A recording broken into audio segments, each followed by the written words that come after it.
La rentrée solennelle du Conseil économique et social a eu lieu ce jeudi. À cette rentrée marquée par la présence du Premier ministre Daniel Kablan-Duncan. Un seul point à l'ordre du jour, l'allocution de Tiemoko Yade Coulibaly, premier vice-président assurant l'intérim de Marcel Zadikessi. Dans l'actualité également, l'ouverture ici à Abidjan d'un centre d'études de diplomatie et de stratégie.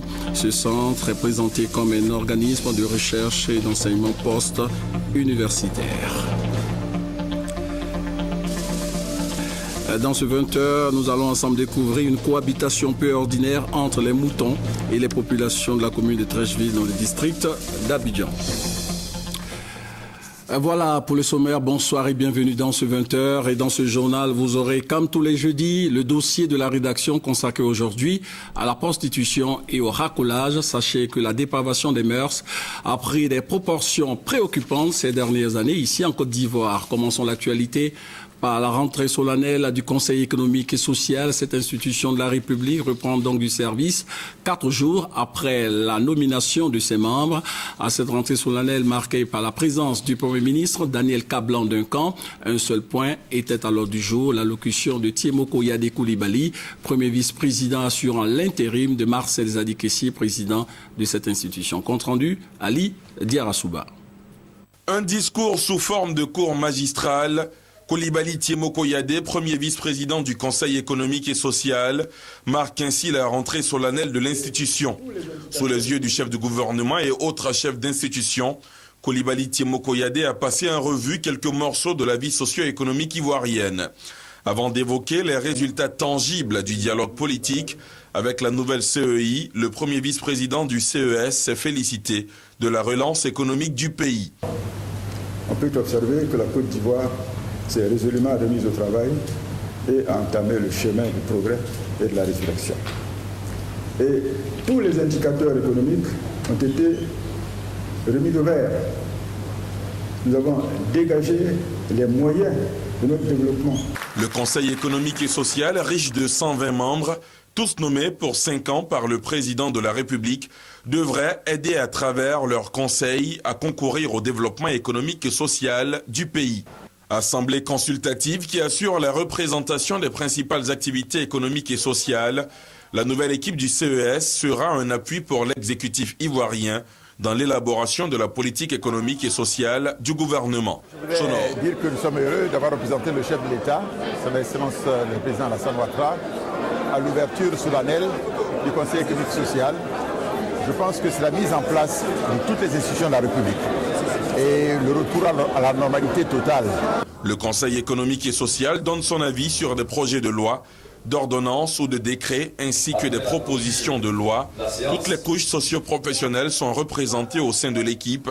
Coulibaly Tiemoko Yade assure qu'aucun domaine ou secteur de la société ivoirienne ne sera oublié dans la prise en compte des besoins de développement des populations. Et cette institution a connu plusieurs présidents qui se sont succédés. Vous allez les voir à travers l'écran. On commence par Jean Delafosse de 61 à 62.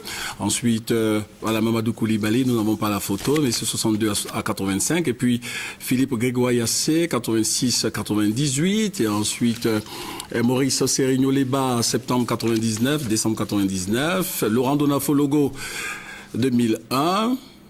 Et Zadikessi depuis 2011. Merci donc à la réalisation. On se rend maintenant dans une autre institution de la République, l'Assemblée nationale, où le chef de la délégation de l'Union européenne en fin de mission en Côte d'Ivoire s'est entretenu avec Soro Guillaume.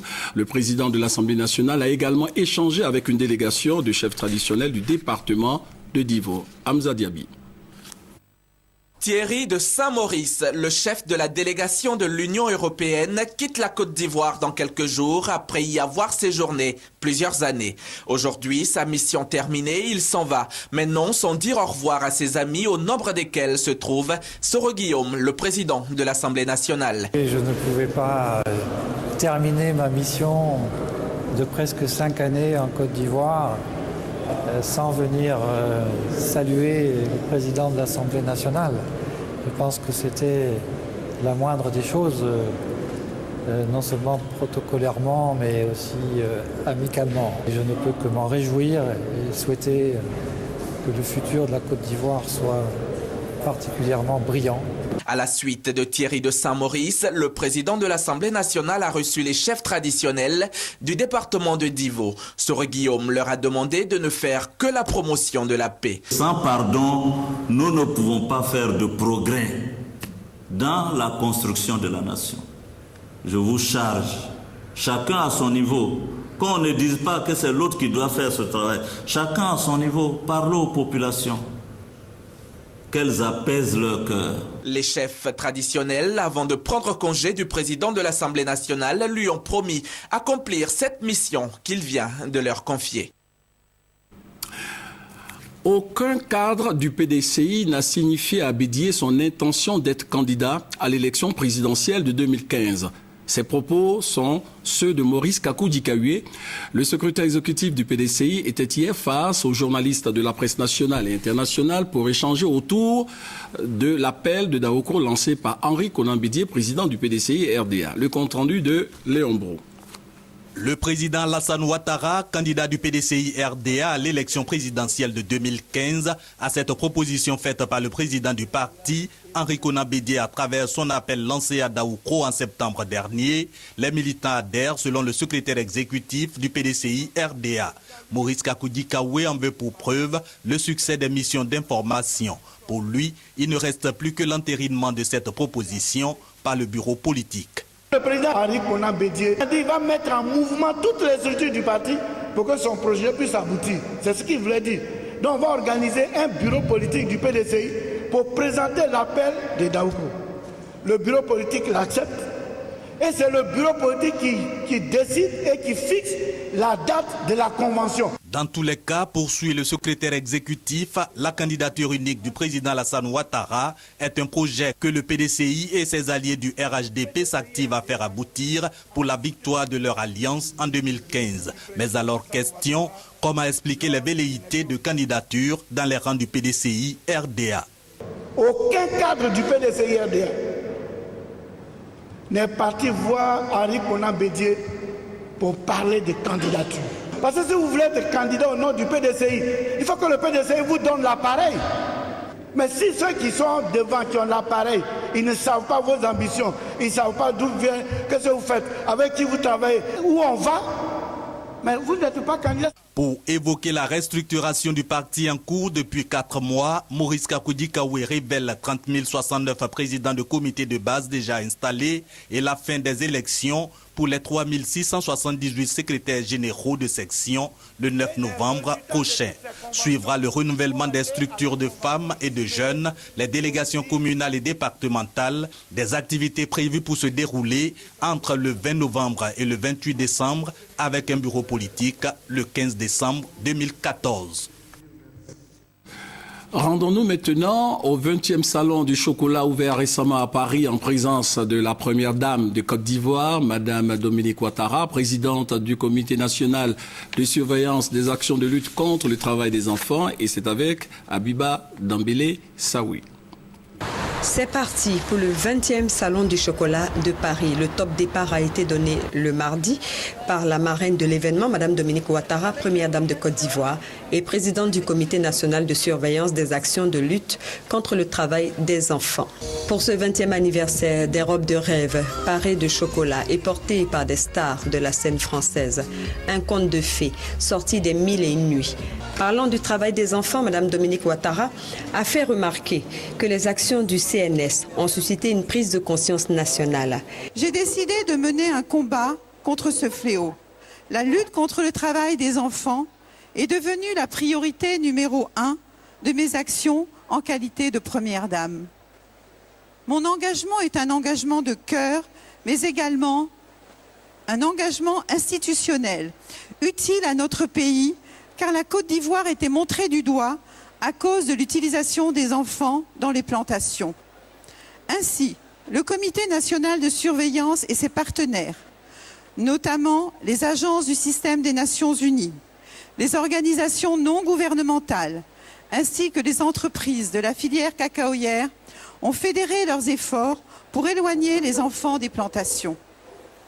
Nos actions ont suscité une prise de conscience nationale et les entreprises intervenant dans la filière du cacao et du chocolat ont décidé de nous soutenir en consortant d'importants investissements dans la construction et la réhabilitation d'écoles proches des grandes plantations de cacao, ainsi que la mise en œuvre de programmes spécifiques visant à l'accroissement des revenus des producteurs. Le cacao ivoirien est un cacao de qualité qui a de tout temps fait le bonheur des consommateurs de chocolat. Nous nous attellerons à conserver ce label de qualité en respectant les normes éthiques de cacao durable sans travail des enfants. Fidèle à sa réputation de femme de cœur, la présidente de la Fondation Children of Africa a offert à l'association en mécénat chirurgie cardiaque, partenaire du Salon du Chocolat, la somme de 20 000 €, soit 13 millions de francs CFA, en achetant 1000 calendriers, 20 € l'unité. Ce don permettra à cette organisation de donner de nouveaux cœurs à des enfants malades.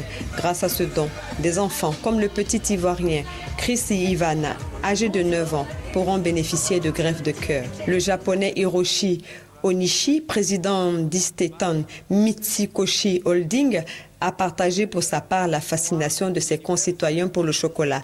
Il s'est par ailleurs engagé à continuer la promotion du chocolat au pays du soleil levant. Après la cérémonie d'ouverture de la soirée inaugurale, le stand Côte d'Ivoire, l'un des plus grands, a fait le plein. La première dame a offert un cocktail aux visiteurs. Signalons que la première dame de Côte d'Ivoire avait à ses côtés le ministre de l'Agriculture, Mamadou Sangafoa, et la directrice générale du Conseil Café Cacao, Massandié Touré. La représentation diplomatique et une forte présence de la communauté ivoirienne. Voilà, c'était le compte-rendu d'Abiba Dambélé. Dans l'actualité également, l'ouverture ici à Abidjan d'un centre d'études de diplomatie et de stratégie. Ce centre est présenté comme un organisme de recherche et d'enseignement post-universitaire. Le lancement des activités de ce centre, dont le siège est à Paris, a eu lieu en présence du Premier ministre ivoirien. Bientôt, le CEDS Abidjan. La capitale économique ivoirienne aura son propre centre de perfectionnement pour diplomates, experts, fonctionnaires internationaux, officiers supérieurs et dirigeants. Le lancement de la délégation du Centre d'études diplomatiques et stratégiques d'Abidjan a eu lieu ce jeudi.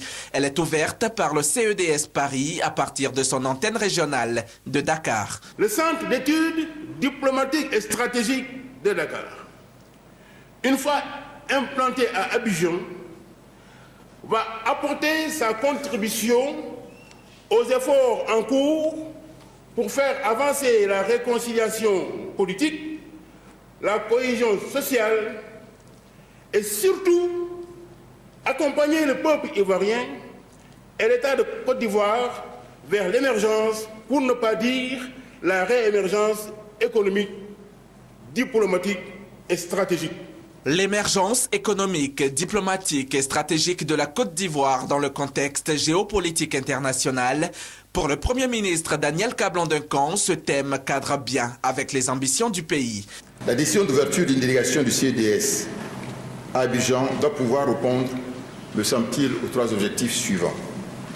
1. Mettre à la disposition de la Côte d'Ivoire un pôle d'expertise en matière de diplomatie, de coopération internationale, d'intelligence économique pour accompagner la vision du président de la République et soutenir les actions du gouvernement en vue du développement économique et social du pays. Deuxièmement, contribuer à la consolidation de la paix en Côte d'Ivoire. Troisièmement, répondre à la demande de plus en plus forte des cadres ivoiriens désireux de renforcer et de diversifier leurs compétences en matière de culture internationale, de géopolitique, de négociation et de médiation pour la paix. Le CEDS Abidjan contribuera ainsi à l'identification de tous les leviers pour l'émergence économique, diplomatique et stratégique en vue de la promotion de l'image de marque de la Côte d'Ivoire. C'était le compte-rendu de Hamza Diaby. Poursuivons ce journal avec quelques temps forts de la cérémonie de lancement des travaux de réhabilitation des monuments de la ville historique de Grand-Bassam. Rappelons que depuis juin 2012, la ville de Grand-Bassam est inscrite sur la liste du patrimoine mondial de l'UNESCO. Hugues Hervé-Blé. Un coup de pinceau et le Premier ministre Daniel Kablan-Duncan donne le top départ du vaste chantier de sauvegarde de la ville historique de Grand-Bassam. Le premier monument de la première capitale de la Côte d'Ivoire a bénéficié de la cure de jouvence et l'ancien palais de justice. L'UNESCO apprécie. Les travaux qui seront faits constitueront sans aucun doute un atout majeur lors de l'évaluation en 2015 pour le maintien ou non de la ville historique de Grand Bassam sur la liste du patrimoine mondial de l'UNESCO. Les engagements pris par la Côte d'Ivoire à l'occasion de l'inscription de la ville de Grand Bassam sur la liste du patrimoine mondial de l'UNESCO seront tenus. Le ministre de la Culture l'a souligné à nouveau. Une fois entamés, les travaux de restauration et de valorisation de la ville historique monteront progressivement en puissance. Une fois restaurée, la ville historique de Grand Bassam sera une des destinations touristiques les plus célèbres à l'échelle internationale. Pour rallier le maximum de personnes et de structures à la cause de la ville historique de Grand Bassam, un comité des ambassadeurs existe désormais.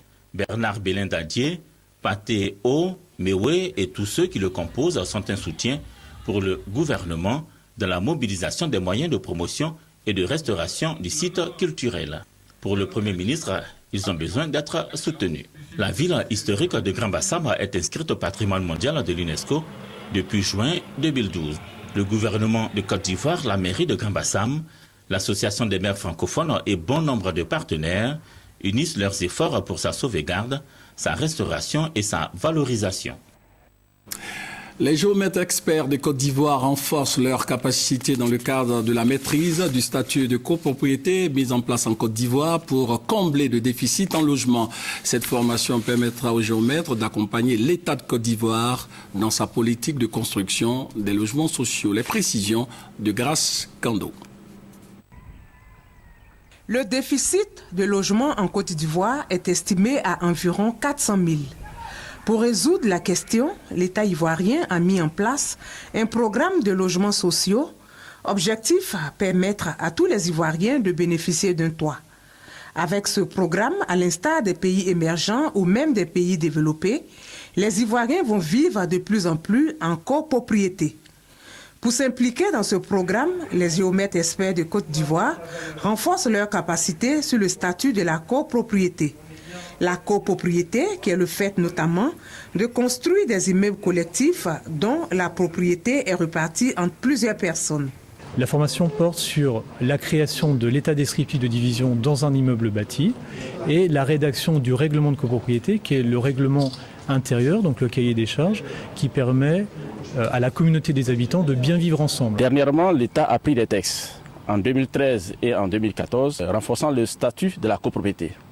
Et les géomètres experts veulent être prêts pour accompagner l'État à pouvoir mettre en œuvre son programme. La copropriété a une vertu écologique et économique selon les spécialistes du foncier. Pendant 3 jours donc, les géomètres experts de Côte d'Ivoire vont s'approprier les textes législatifs et réglementaires portant statut de la copropriété. Ils vont également maîtriser les calculs et le montage des dossiers permettant la mise en copropriété.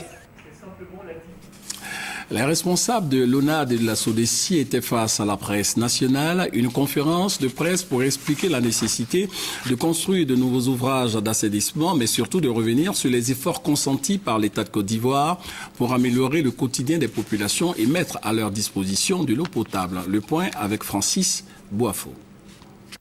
Des caniveaux bouchés, des eaux usées à certains endroits de la ville d'Abidjan.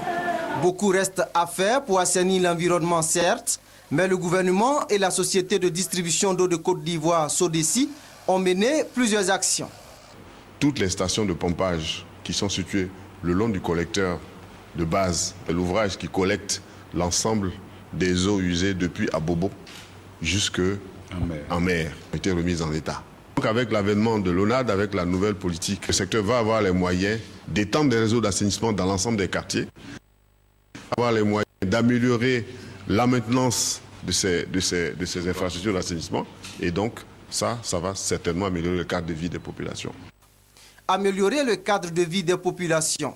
Le gouvernement en a fait sa priorité à travers la création de l'Office national de l'assainissement et du drainage, ONAD. L'ONAD est chargé de contrôler SODECI, d'être à ses côtés pour voir ce qui est fait, ce qui n'est pas fait, et de rapporter ça et de s'asseoir. Pourquoi ce n'est pas fait? Est-ce que les moyens existent pour le faire? Et dans quel calendrier il faut le faire? Pour gérer avec célérité la question de l'assainissement, l'ONAD et la SODECI ont décidé à travers cette rencontre de revisiter le contrat d'affermage qui porte sur l'entretien, l'exploitation des réseaux et ouvrages de drainage. Dans quelques instants, le dossier du jeudi consacré à la dépravation des mœurs qui prend une proportion inquiétante en Côte d'Ivoire. Je vous invite à découvrir pour l'instant une cohabitation peu ordinaire entre les moutons et les populations de la commune de Trècheville dans le district d'Abidjan. Et c'est avec Patricia Oumou-Etia. On se croirait au village. Et pourtant, nous sommes dans l'une des communes les plus peuplées d'Abidjan, indique cette dame pour qui cette cohabitation est difficile. Vraiment, la présence des moutons nous gêne dans le quartier. Vous sentez l'odeur de ces animaux-là, c'est très gênant pour les habitants de chez moi, mon domicile, et aux environs, partout. Les propriétaires de ces bêtes soutiennent qu'elles seront déplacées, juste le temps de trouver un endroit approprié. Ils sont là en attendant qu'on trouve la place à Dioufo. On espère d'ici janvier que le problème de Dioufo va se régler. Et pourtant, la vétusté de ces enclos de fortune à l'intérieur des habitations prouve que ces animaux cohabitent avec les populations depuis belle lurette. Aux avenues 5, 6, 15 ou encore au quartier Biafra, les moutons sont logés au même titre que les humains. Ils dorment le soir dans leurs enclos et le matin, ils vont prendre de l'air et profiter du soleil au jardin public du quartier. Situation qui n'émeut personne. Les gens s'y sont habitués. Bon, ça nous gêne pas. Franchement dit, ça nous plaît. Ouais. Bon, on a habitué, bon, ça est là, bon. C'est devenu comme un truc naturel pour nous, quoi. Depuis étant petit, on élève les moutons, bon. Donc ça fait qu'on est habitué à ça, bon. Tout amateur appliqué peut aisément élever des moutons. À présent, le dossier du jeudi.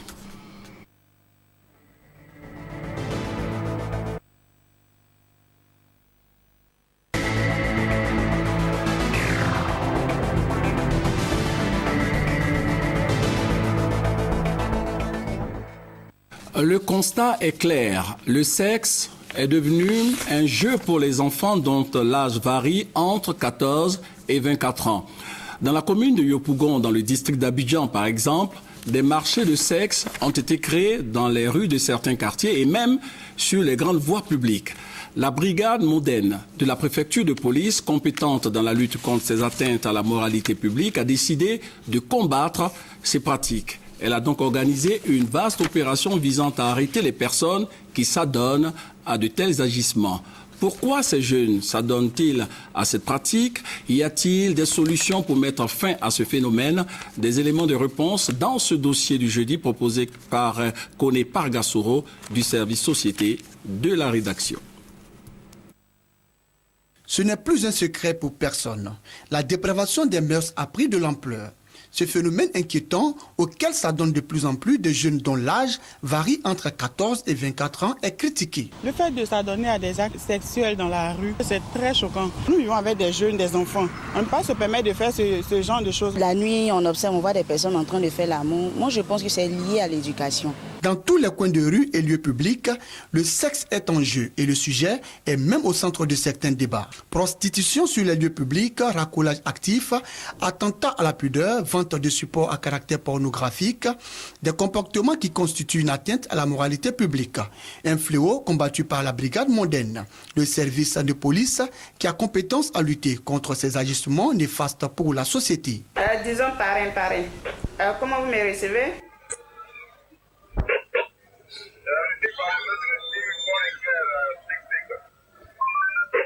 Bien reçu. Plateau, préfecture de police, il est 21h.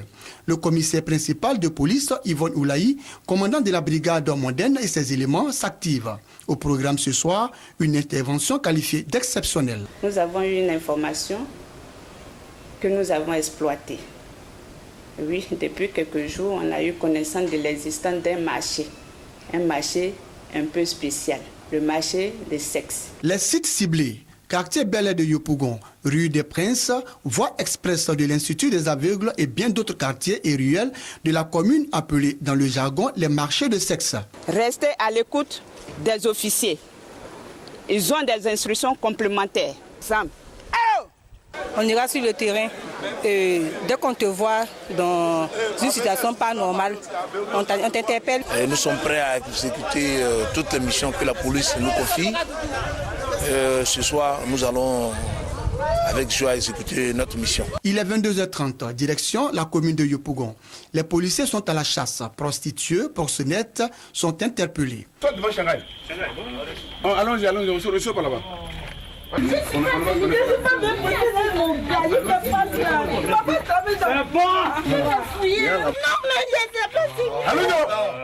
Pris en flagrant délit de prostitution en bordure de route, des hôtels, des maquis et bien d'autres lieux publics, ces derniers refusent de reconnaître les faits qui leur sont reprochés. J'étais assis dans le maquis et puis ils sont venus me prendre. En temps normal, là, ça ne se fait pas. Après plus d'une heure de tractation, ce sont 40 jeunes filles et 6 jeunes hommes qui sont conduits à la préfecture de police où ils répondront de leurs actes. Je m'en trouvais dans le couloir, je suis sorti avec une fille. Je ne suis pas dedans. Ils ont m'attrapé. Ces filles-là sont des prostituées. Moi, je ne suis pas une prostituée. Je suis allé voir un camarade. C'est dans ça qu'ils m'ont pris. Le lieu a été bouclé et nous avons pénétré à l'intérieur. Alors, on ne peut que prendre ceux qui étaient à l'intérieur de l'espace bouclé. Donc personne ne peut dire qu'il n'avait rien à voir avec ce que nous avons fait ce soir. Les personnes arrêtées ce soir-là sont enregistrées et placées en garde à vue. Dans les filets, plusieurs adolescents. Les jeunes sont exhortés à tourner définitivement le dos à la facilité et à se battre pour gagner leur pain. Cette jeunesse, je peux lui dire, de se faire un repère dans la vie. La facilité ne paye pas. À cet âge-là, la place de cette jeunesse est à l'école et même à la recherche du travail. Manque de repères et d'encadrement, mais aussi des équilibres, des difficultés auxquelles sont confrontés ces jeunes. Dr Kwame Kouna-Simon est psychologue social à l'université Félix Houphouët-Boigny de Cocody. Pour lui, en plus de ces difficultés, d'autres facteurs expliquent la déroute de ces jeunes. Entre 19 et 24 ans, les enfants rentrent dans le stade qu'on a appelé le stade de la sexualité. Et à ce stade-là, le comportement majeur, c'est la manifestation du plaisir sexuel. Le jeune enfant découvre l'utilité du sexe et aussi le lie au plaisir que cela procure. Les personnes arrêtées cette nuit-là n'échapperont pas à la rigueur de la loi. Le code pénal des articles 334 à 341 prévoit et punit le proxénétisme et le racolage actif. Ainsi, ces personnes risquent des peines d'emprisonnement allant de 15 jours à 3 mois et une amende entre 50 000 et 300 000 francs CFA. Quant aux proxénètes, c'est-à-dire les protecteurs des prostituées et racoleuses, ils encourent une peine de 1 à 5 ans de prison et une amende entre 1 et 10 millions de francs CFA. Voilà, c'était le dossier du jeudi proposé par le service société de la rédaction. Ces dernières informations, le président Blaise Compaoré a entamé des négociations avec l'opposition.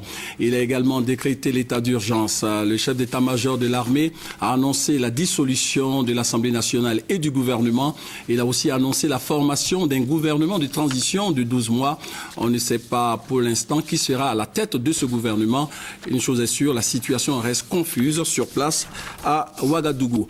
La Suède est le premier pays occidental de l'Union européenne et le 135e pays dans le monde à reconnaître officiellement la Palestine comme un État indépendant. Rappelons que la Palestine a déclaré unilatéralement son indépendance le 15 novembre 1988. À la fin de ce journal, rappelons tout simplement que la rentrée solennelle du Conseil économique et social a eu lieu ce jeudi. Cette institution de la République reprend donc du service 4 jours après la nomination de ses membres.